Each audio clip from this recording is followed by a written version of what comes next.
Você já se perguntou por que alguns detalhes da Bíblia parecem não fazer sentido ou simplesmente não se encaixam com o restante da narrativa?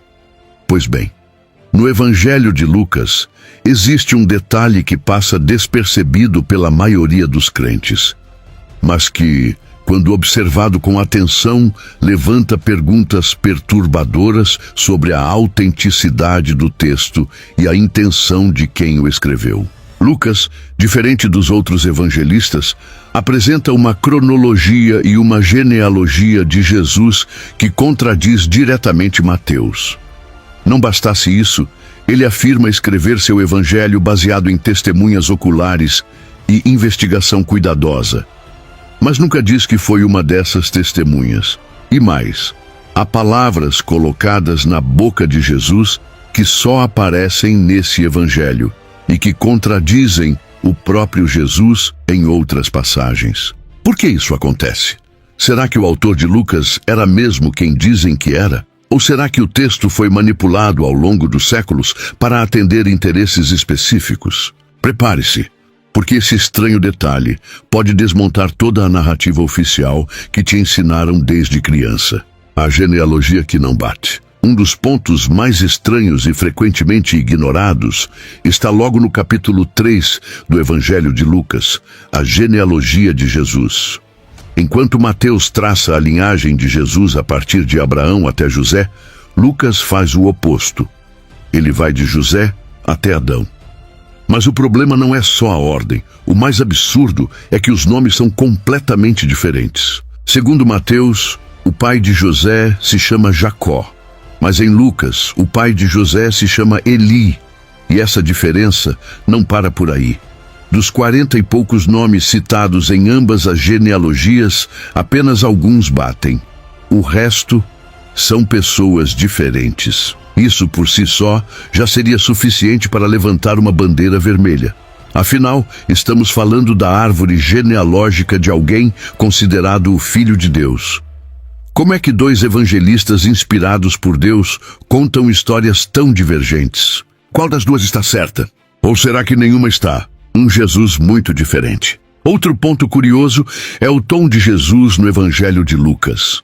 Ele parece mais humano, mais compassivo, mas também mais político. Ele é o único evangelista que cita a parábola do bom samaritano, por exemplo. E também é o único a registrar o famoso Pai, perdoa-lhes porque não sabem o que fazem, dito durante a crucificação. Mas aqui entra o detalhe mais estranho. Nenhum dos outros evangelhos menciona essa frase. Será que Jesus só disse isso em Lucas? Ou será que essa frase foi acrescentada depois para suavizar a imagem de Cristo diante do Império Romano e dos judeus que o condenaram?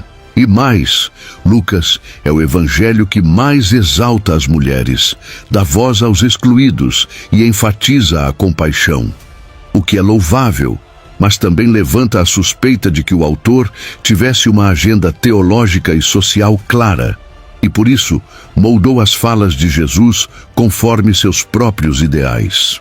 Quem era o autor de Lucas? A tradição cristã atribui o Evangelho de Lucas a Lucas, o médico, companheiro de Paulo. Mas o próprio texto nunca se identifica. O autor não diz, eu sou Lucas em nenhuma parte. Apenas menciona que pesquisou tudo cuidadosamente e que escreve para um certo Teófilo, um nome que, curiosamente, significa amigo de Deus, o que pode nem ser um nome real. Pior ainda, se ele foi discípulo de Paulo, como muitos afirmam, então nunca conheceu Jesus em vida. Logo, tudo o que escreveu foi com base em fontes secundárias, boatos, tradições orais ou manuscritos não identificados. E se ele nunca conheceu Jesus, como poderia garantir que tudo o que escreveu é verdadeiro? O detalhe que muda tudo. E aqui está o ponto mais estranho, talvez o mais inquietante de todos. No capítulo 24, verso 51, Lucas afirma que Jesus subiu aos céus imediatamente após aparecer aos discípulos, no mesmo dia da ressurreição. Mas em Atos dos Apóstolos, também atribuído ao mesmo autor, ele diz que Jesus permaneceu na terra por 40 dias antes de ascender. Ué, como assim? O mesmo autor, duas narrativas completamente diferentes sobre um dos eventos mais importantes do cristianismo, a ascensão de Jesus. Isso não é apenas um pequeno erro. Isso é uma contradição direta, gravíssima e teológica. Se Lucas escreveu os dois livros, por que ele se contradiz de forma tão clara? Ou será que o Evangelho passou por alterações posteriores? A verdade é que esse estranho detalhe não é apenas um. São vários, e todos apontam para uma mesma direção. O texto que muitos juram ser sagrado e inspirado por Deus parece ter sido moldado, adaptado e manipulado ao sabor de interesses humanos e institucionais. E essa constatação, para quem tem coragem de olhar de frente, muda tudo. O problema do censo de Augusto. Um dos elementos centrais da narrativa do nascimento de Jesus em Lucas é o famoso censo decretado por César Augusto, que, segundo o autor, obrigou José e Maria a viajarem de Nazaré até Belém, o que convenientemente faz Jesus nascer na cidade profetizada como berço do Messias. Mas aqui surge mais um problema grave. Esse censo nunca aconteceu da forma descrita. De acordo com Lucas 2:1-3, naqueles dias foi publicado um decreto de César Augusto, convocando toda a população do império para recensear-se. O primeiro recenseamento, foi feito quando Quirino era governador da Síria. Os registros históricos romanos são claros. Não houve nenhum censo imperial de abrangência mundial durante o reinado de César Augusto. E pior, Quirino só se tornou governador da Síria em 6 d.C., aproximadamente 10 anos depois da morte de Herodes, que, segundo o próprio Evangelho, ainda estava vivo quando Jesus nasceu. Ou seja, a cronologia de Lucas é impossível, inexata, incoerente. Ou o autor estava mal informado, ou simplesmente forjou a história para encaixar Jesus na profecia de Miqueias 5:2, que dizia que o Messias viria de Belém. Um evangelho sem anjo em José. Outro ponto curioso é a forma como Lucas descreve a anunciação do nascimento de Jesus. Ao contrário de Mateus, em que um anjo aparece a José em sonho, em Lucas quem recebe a visita angélica é Maria, acordada e consciente, com uma narrativa quase poética. Por que essa diferença? Ora, se ambos os evangelhos fossem relatos reais do mesmo acontecimento, eles não deveriam ter detalhes tão contraditórios. Ou o anjo apareceu a José ou a Maria, ou os dois. Mas por que os relatos são completamente distintos e exclusivos? E mais, Mateus coloca os pais de Jesus morando em Belém, enquanto Lucas afirma que eles viviam em Nazaré e só foram a Belém por causa do tal censo inexistente. Essa divergência não é pequena. Ela afeta todo o contexto da origem messiânica. O Jesus infantil que ninguém mais viu. Lucas é o único evangelho que conta uma história da infância de Jesus além do nascimento. O episódio do menino Jesus aos 12 anos, discutindo com os doutores no templo. Lucas 2:41-52. Por que será que Mateus, Marcos e João ignoram completamente esse detalhe? Será que Lucas queria preencher um vazio na história com algo mais elaborado para dar uma aparência de continuidade biográfica? Curiosamente, esse trecho é visto por muitos estudiosos modernos como um acréscimo tardio, escrito com o objetivo de dar mais autoridade ao personagem desde a juventude. Não é coincidência que, após esse episódio, o Evangelho salta diretamente para Jesus com 30 anos, como se nada mais tivesse acontecido em 2 décadas. O final original de Lucas foi alterado. Existe também um debate acadêmico sobre o final do Evangelho de Lucas, especialmente entre os versículos 51 e 52 do capítulo 24. Em algumas versões antigas e manuscritos mais confiáveis, detalhes da ascensão de Jesus simplesmente não existem. Eles foram acrescentados depois. Isso levanta uma suspeita gravíssima.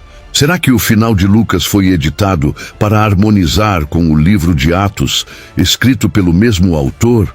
Será que tentaram alinhar a cronologia para evitar críticas dos leitores mais atentos? Muitos estudiosos afirmam que sim, e essa prática não era incomum. Na verdade, toda a tradição cristã primitiva passou por edições, supressões e adaptações para fortalecer a autoridade dos evangelhos em meio às heresias e disputas teológicas da época. Lucas e o mito de Paulo. Outro ponto que não podemos ignorar é a influência de Paulo no Evangelho de Lucas. Como mencionado antes, a tradição afirma que Lucas era discípulo e companheiro de Paulo. E, de fato, muitas das ideias presentes em Lucas, como a ênfase na salvação para os gentios e o universalismo da mensagem de Cristo, são claramente paulinas. Isso significa que o Jesus de Lucas é moldado à imagem do Cristo de Paulo, e não necessariamente ao personagem histórico que caminhou pelas estradas da Galileia. Ou seja, o que lemos em Lucas pode ser, em grande parte, um Jesus filtrado pela teologia paulina. Um produto doutrinário, um reflexo ideológico de uma narrativa que precisava se tornar dominante. E agora te pergunto, quantas versões de Jesus existem na sua Bíblia? E qual delas é a verdadeira, se é que alguma é? O fim cortado de Marcos, um silêncio incômodo. O Evangelho de Marcos é, de acordo com a maioria dos estudiosos, o mais antigo dos 4 evangelhos. O primeiro a ser escrito por volta do ano 70 depois de Cristo, mas o que pouca gente sabe, e menos ainda quer admitir, é que o final original de Marcos simplesmente não tem ressurreição visível. Sim, você leu certo. Na forma mais antiga e confiável do texto, o Evangelho termina em Marcos 16:8, onde as mulheres vão ao túmulo, encontram no vazio e recebem a mensagem de um jovem que diz que Jesus ressuscitou, mas elas fogem assustadas. E o texto termina assim: E saindo elas, fugiram do sepulcro, pois estavam possuídas de temor e assombro, e de medo nada disseram a ninguém, porque tinham medo. Marcos 16:8. Esse é o verdadeiro final. Nada de aparição de Jesus, nada de caminho de Emaús, nada de instruções finais, nada de ascensão aos céus. Um final abrupto, silencioso, incompleto. E o que aconteceu depois? Alguém, séculos depois, acrescentou os versículos de 9 a 20 para corrigir esse encerramento desconfortável. Mas esses versículos não estão nos manuscritos mais antigos e seu estilo de escrita é visivelmente diferente. Ou seja, foram enxertados para harmonizar o Evangelho com os outros e evitar escândalos teológicos. Lucas tapa o buraco de Marcos? Agora a conexão começa a ficar clara. Se Marcos, o Evangelho mais antigo, termina sem que Jesus apareça ressuscitado, o que acontece em Lucas? Lucas se esforça para preencher esse vazio. Ele narra aparições detalhadas de Jesus, inclui diálogos, ceia, a caminhada até Emaús, promessas de poder e até uma ascensão imediata no mesmo dia. Parece um roteiro cuidadosamente projetado para resolver os problemas que Marcos deixou em aberto. Mas isso levanta uma suspeita. Será que Lucas e os outros evangelhos posteriores, Mateus e João, foram escritos justamente para corrigir o impacto teológico de um evangelho primitivo sem aparições de Jesus ressuscitado? E mais, se o primeiro evangelho, Marcos, não relata uma ressurreição visível, então de onde veio essa crença central do cristianismo? Um Jesus fabricado em etapas? Quando colocamos lado a lado os finais dos evangelhos, percebemos algo ainda mais inquietante. Marcos termina com o túmulo vazio e medo.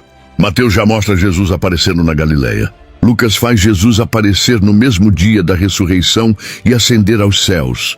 João vai além, com múltiplas aparições, diálogos e até um pós-créditos com Tomé e Pedro. É como se o personagem ressuscitado de Jesus fosse ganhando camadas com o tempo, conforme as comunidades cristãs exigiam mais provas, mais milagres, mais autoridade. Isso não é revelação divina, é construção narrativa.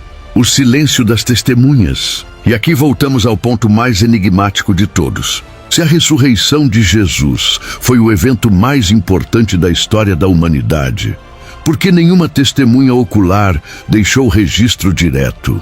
Por que não há nenhum texto de Maria Madalena, Pedro, ou mesmo de José de Arimateia? E por que o evangelho mais antigo, Marcos, termina com todos fugindo e não contando nada a ninguém? Isso enfraquece toda a narrativa da ressurreição, porque se ninguém contou nada, como é que a história chegou até nós? Uma fé baseada em revisões? O que vemos ao analisar o Evangelho de Lucas e sua relação com Marcos é um processo preocupante. A fé cristã foi construída em cima de textos modificados, ajustados e adaptados, e sempre com o mesmo objetivo: manter o controle da narrativa. Lucas escreve para um público culto romano universalista. Corrige os erros e silêncios de Marcos. Adiciona milagres, parábolas e discursos conciliadores. Insere um Jesus que agrada gregos e judeus, que consola e ordena, que aparece ressuscitado e ainda sobe ao céu. Mas tudo isso com base em fontes incertas, contraditórias e muitas vezes completamente fabricadas. E o mais grave, a maioria das pessoas nunca vai saber disso, porque não leem os evangelhos comparando entre si. Elas leem de forma isolada, guiadas por líderes religiosos que evitam falar sobre esses detalhes constrangedores. Uma ressurreição fabricada em camadas. Como vimos, o Evangelho de Marcos, o mais antigo, não mostra Jesus ressuscitado aparecendo a ninguém. Termina com medo, silêncio e um túmulo vazio. Nada de triunfo, nenhuma ascensão, nenhuma vitória. Mas conforme os evangelhos foram sendo escritos, Lucas e João vêm depois, Jesus vai se tornando cada vez mais glorioso e sobrenatural. E não é coincidência. Isso é construção. Observe a escalada. Marcos, 70 depois de Cristo, túmulo vazio, mulheres em pânico, nenhum Jesus visível. Mateus, 80, 90 depois de Cristo, Jesus aparece às mulheres e aos discípulos, mas com pouco diálogo. Lucas 85, 95 depois de Cristo, Jesus aparece, conversa longamente, parte o pão, mostra as mãos e os pés, come peixe e ainda ascende ao céu no mesmo dia. João 190, 100 depois de Cristo, Jesus aparece várias vezes, atravessa paredes, fala com Tomé, repete diálogos profundos, dá missões. É quase um personagem de teatro épico. Quanto mais tempo passa entre os fatos e os textos, mais milagres aparecem. Coincidência? Difícil acreditar. Parece muito mais um padrão comum em mitologias. Quanto mais distante no tempo, mais divino o personagem se torna. Lucas, o engenheiro da consolidação. Lucas não está escrevendo apenas um evangelho, ele está escrevendo uma teologia política e diplomática. Um Jesus que agrada tanto ao império quanto aos judeus que esperavam o Messias. Veja alguns pontos-chave que ele introduz. Jesus aparece e explica pacientemente as Escrituras aos discípulos, quase como um rabino esclarecido. Ele parte o pão, um ritual eucarístico, ligando o evento à prática das igrejas. Ele come peixe, para provar que não é um espírito.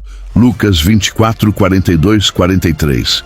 Isso responde diretamente aos críticos que diziam que os cristãos seguiam um fantasma ou mito. E mais, Lucas inclui uma ascensão imediata, ali mesmo em Jerusalém, sem sair da cidade, diferente de Atos, onde a ascensão ocorre 40 dias depois. O objetivo é claro: dar credibilidade, continuidade e autoridade à história.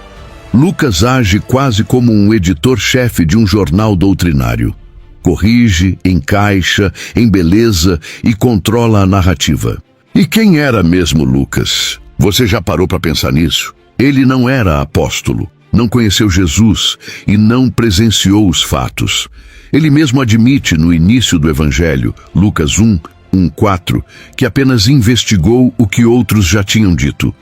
Ele se dirige a um certo Teófilo, possivelmente uma figura simbólica ou um patrono romano. Isso por si só já revela um evangelho com intenções muito além da fé. Havia estratégia, diplomacia e interesse institucional. Além disso, como discípulo de Paulo, o Evangelho de Lucas herda a visão teológica de seu mestre. Jesus não é apenas o Messias dos judeus, mas o Salvador universal, o Cordeiro para todos os povos, algo que contrasta diretamente com a missão original de Jesus nos primeiros evangelhos, centrada em Israel. A construção do mito de Jesus a Cristo. É preciso entender isso. O Jesus dos evangelhos não nasceu como Cristo. Ele foi transformado em Cristo com o tempo. O Jesus histórico, possivelmente um pregador carismático galileu, que falava de arrependimento e justiça social, foi aos poucos transformado. Primeiro em Messias, depois em Filho de Deus, depois em Deus encarnado e finalmente em Senhor glorificado que reina nos céus. Esse processo não foi espontâneo, foi arquitetado. Paulo constrói a doutrina. Lucas costura a história para dar suporte a ela. A tradição cristã posterior canoniza e fortalece a estrutura, suprimindo textos que contradiziam esse Cristo celestial, como o Evangelho de Tomé ou de Pedro. A fé cristã, portanto, não nasce com Jesus. Ela nasce com as interpretações e invenções que vieram depois. E os fiéis não sabem disso. O fiel comum abre o Evangelho, lê de forma fragmentada, decorando versículos isolados como se fossem poesias divinas. Mas não compara os textos, não estuda os manuscritos, não percebe as contradições nem as manipulações. E quando alguém ousa levantar essas questões, como estamos fazendo agora, é acusado de blasfêmia, heresia ou falta de fé. Mas não se trata de fé. Se trata de honestidade histórica, de coragem intelectual, de buscar a verdade onde ela estiver, mesmo que doa. Os evangelhos foram editados e a igreja sabe disso. Você já se perguntou por que existem tantos manuscritos diferentes dos evangelhos, com trechos que aparecem em uns e desaparecem em outros? A resposta é simples. Os evangelhos foram editados, e editados muitas vezes. Há registros de mais de 5.800 manuscritos gregos do Novo Testamento, e nenhum deles é idêntico ao outro. Pior, os estudiosos estimam que existem mais de 400.000 variações textuais entre esses manuscritos. É isso mesmo, mais variações do que palavras no Novo Testamento.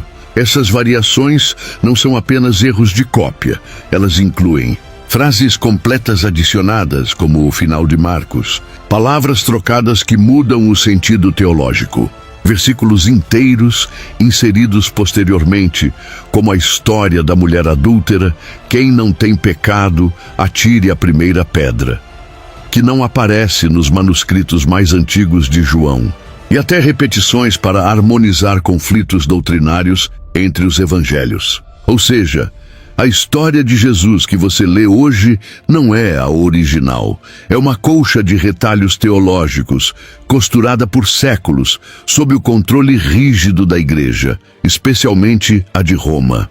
Os evangelhos apócrifos, a verdade que foi banida.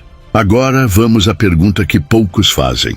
E os evangelhos que foram rejeitados, aqueles que não entraram na Bíblia? Pois é, eles existem e mudam completamente a narrativa. Evangelho de Tomé. Um dos mais impactantes é o Evangelho de Tomé, descoberto em Nag Hammadi, no Egito, em 1945. Ele contém 114 ditos de Jesus, muitos deles mais filosóficos e místicos, sem milagres, sem crucificação, sem ressurreição. Jesus ali é um mestre iluminado, que ensina a encontrar o reino de Deus dentro de si mesmo, e não um Salvador que morre por pecados. Por que a igreja rejeitou esse texto? Porque ele colocava o poder espiritual no indivíduo e não na instituição religiosa.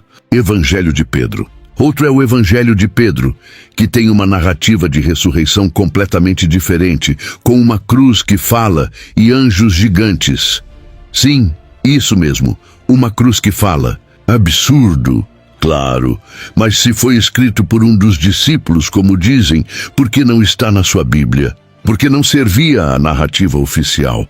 A igreja escolheu quais evangelhos você deveria acreditar e ocultou todos os outros. A escolha política do Novo Testamento. A canonização dos evangelhos não foi inspirada por Deus, foi negociada por homens. O processo durou séculos, entre discussões, concílios e disputas de poder. O Concílio de Niceia, 325 d.C., sob ordem de Constantino, o imperador romano, foi um marco nessa imposição. Ali, o Império percebeu que a religião cristã poderia ser usada como ferramenta de controle e decidiu unificar a fé em torno de um único Cristo, aquele que morre, ressuscita e estabelece o poder divino da Igreja. Jesus deixou de ser um revolucionário da Galileia e passou a ser o Cordeiro místico, obediente, útil ao trono. A partir daí, textos foram cortados, versões ajustadas, hereges perseguidos e manuscritos queimados. O objetivo? Consolidar o poder da religião oficial do Império Romano. Uma construção, não uma revelação. Então, vamos recapitular. O Evangelho de Marcos não mostra a ressurreição. O Evangelho de Lucas tenta corrigir essa falha, com múltiplos acréscimos. Os outros evangelhos se adaptam ao longo dos séculos, conforme a pressão doutrinária e política aumenta. A igreja manipula quais livros devem ser lidos e quais devem ser queimados. E o resultado? Um Jesus adaptado para o controle social, político e espiritual. A fé cristã, portanto, não é uma verdade revelada, é uma narrativa construída. E a maioria das pessoas não faz ideia, porque nunca estudou a origem dos textos que dizem seguir, porque entregaram a própria consciência nas mãos de instituições que vivem da ignorância dos fiéis. E talvez agora, depois de tudo isso, você esteja se perguntando: como isso passou despercebido por tanto tempo? Por que ninguém nunca me contou isso antes? A resposta é simples: porque não querem que você pense. Querem que você acredite, que aceite, que obedeça. Porque a verdade liberta, mas também derruba impérios, igrejas e todo um sistema construído sobre mitos cuidadosamente fabricados. Você foi ensinado a temer a dúvida, mas a dúvida é a centelha da liberdade. A dúvida é o que faz você sair da caverna. E quando você começa a enxergar que os evangelhos foram manipulados, que os textos foram escolhidos a dedo, que a figura de Jesus foi moldada conforme interesses políticos e religiosos, você entende que a fé que te deram não era um presente, era uma coleira. Mas agora que você viu o que está por trás das páginas, não tem mais volta. O convite está feito. Pense, investigue, compare, leia por si mesmo. Porque o verdadeiro despertar não vem da igreja, vem do conhecimento. Muito obrigado por assistir. Meu nome é Orlando e eu te vejo no próximo vídeo.